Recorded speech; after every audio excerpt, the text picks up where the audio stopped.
Yo, what's up everybody? Once again, it's Brand Man Sean, and this video is brought to you by BrandManNetwork.com because I signed myself, baby. So let's get it.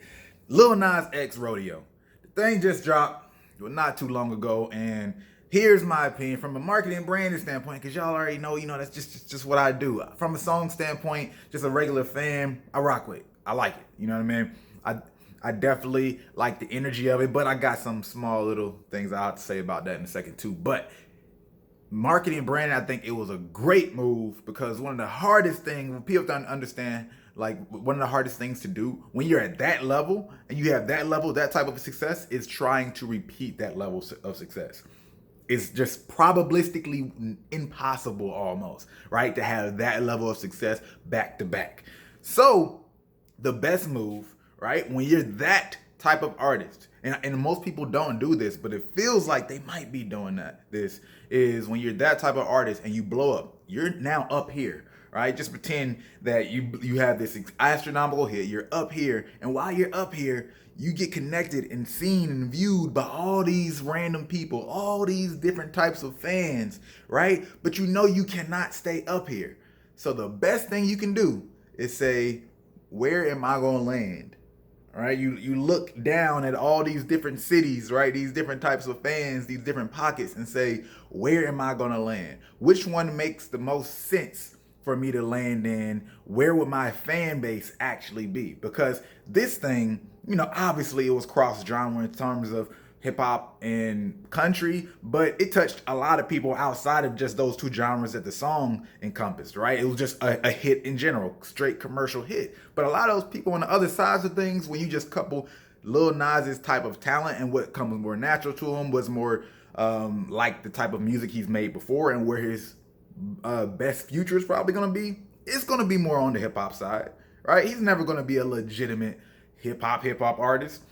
And this song is pulling it back towards that direction, right? It's still on a commercial Travis Scotty type level, you know what I mean? But he's being pulled back down towards that direction, and that's picking your landing spot. That's the best thing you can do. When you go up that high, pick where you land. If you spend too much time trying to stay up there, you're gonna lose your opportunity to pick where you land, and you're just gonna fall in your ass, be nowhere, right? So I think that's one of the best parts that I like about this track. Because when I'm saying that, what I'm saying is this track still has the country hip hop element, right? But it's still skewed even further towards hip hop than Old Town Road was. And one of the big things about that is number two, right? He's picking where he lands. At least that's what I feel. This is how I would interpret, or at least this is what I would say do. You know what I mean? But it feels like they're picking where they're landing. But on top of that, is still staying in that country pocket a little bit, because one of the worst things I would feel like they could do is say, all right, I'm gonna go put out a straight up rock hit. I'm gonna go put out a straight up pop hit. And I believe Lil Nas X is an artist who could literally put out a completely different type of like song vibe and still like have a smash with it or something really catchy in that space with it. But that would be one of the worst things that he could do. It would be kind of like how B.O.B., right, early on had all these different directions that he could go and would make some hits. I would say the fact that he's staying in that country hip hop hit but is skewing back towards hip hop, if he continues in that pocket and creates an entire world, that could be huge for him. We already see, right, Travis Scott with the Rodeo. I mean, I'm just pulling Travis Scott's obvious, right? The Rodeo environment that he's built, and that entire world he built around this is kind of an adjacent space, right? Kind of continuing to use Red Dead Redemption to build out a space and a world, because once you continue to create and stay in that sound pocket, as opposed to going back like his old song, because his old music does not sound anything like Old Town Road, but if you continue to latch on and capitalize on that space and build out that world with more music that can be the soundtrack to that world, then you have the opportunity to have a world that people can be a part of, right? A vibe that you offer.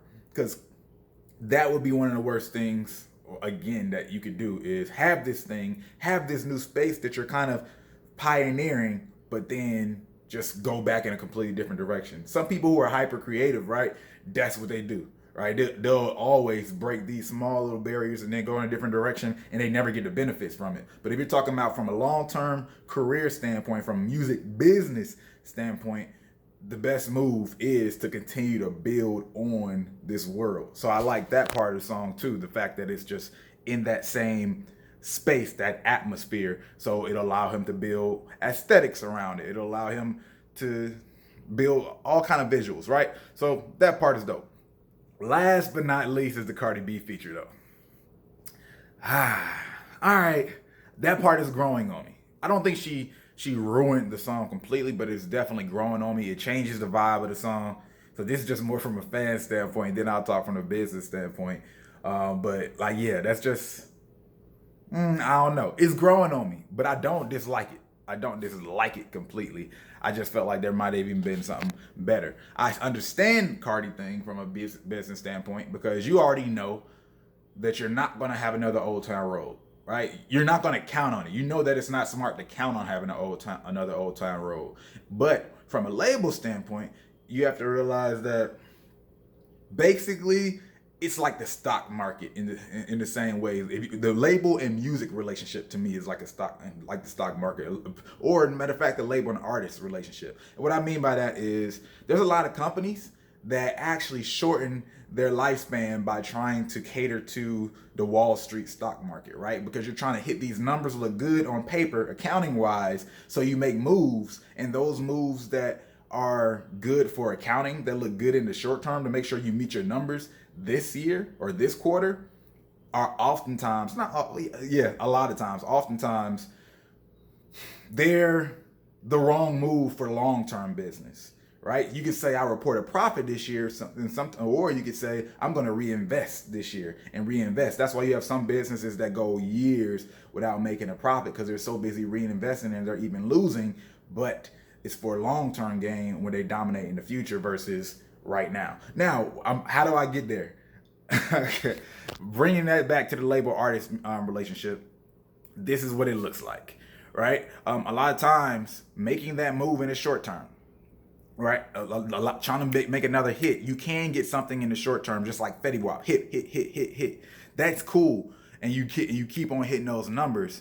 But from an artist, individual standpoint, your career, that's not too good for it, right? Because now you're hitting all these numbers, you're doing these things as opposed to making the moves that will actually allow your career to last longer. That's just how I see it. I could go completely deeper, but this is not a video on that whole dynamic as much. The reason I said that is, though, Cardi is a happy medium because they know they're not going to be able to hit those numbers, which will make them extremely happy in terms of Old Town Road, but they don't want to face the reality of not having any kind of hit. You get what I'm saying? Or it's something that at least doesn't do the numbers. They don't really even care if it connects, just to be real. And people like it, truly like it. They need the visibility in it to hit those numbers. All right? And that's where Cardi comes in. She has that visibility. She still has that brand power. And it's an interesting combination still. And it'll allow it to spread. I've known some artists and songs that had Cardi on features that haven't came out and it didn't even make sense to me. I'm like, bruh, don't put Cardi on this song, but trying to get the numbers. You get what I'm saying? Because that's just the brand power. So that's the happy medium. That's why Cardi's on the song. So I can't hate on it. I don't feel like she completely ruined it or anything, but from a brand power standpoint, they needed to make sure they got some kind of need to make sure they hit their numbers. Let's just put it that way. Just so the reporting can be in order. Because a label is basically one of those companies that has to adhere to the stock market in its own right? Which again, so that actually goes back to the other analogy, right? The label can't necessarily care about some of these artist things because they're going along with that number system in the stock market themselves, really, or in the investors, blah blah blah. But anyway, that's really how I look at the Lil Nas X song from a fan standpoint. I'm rocking with it. I think he has something solid. He's building out the same world. And that's really cool to see him building out that space in that world. And I know I've been very vocal about the fact that I know he's gonna have more music that like hit. I think he has even more in him. Just because of the stuff that I've seen and the type of music he did before Old Town Road, I'm like, nah, he got some more. He got at least one. This is one. I could see a few more coming, and then we'll just see what the long term looks like. But other than that, I would like to know what you guys think of the Lil Nas X. This is my music / business and branding review of Lil Nas X's Rodeo. Other than that, once again, this video is brought to you by BrandmanNetwork.com because I signed myself. If you like this video, go ahead, like button. If you like it, you might as well share it. And if you're not subscribed, you know what to do. Hit that subscribe button.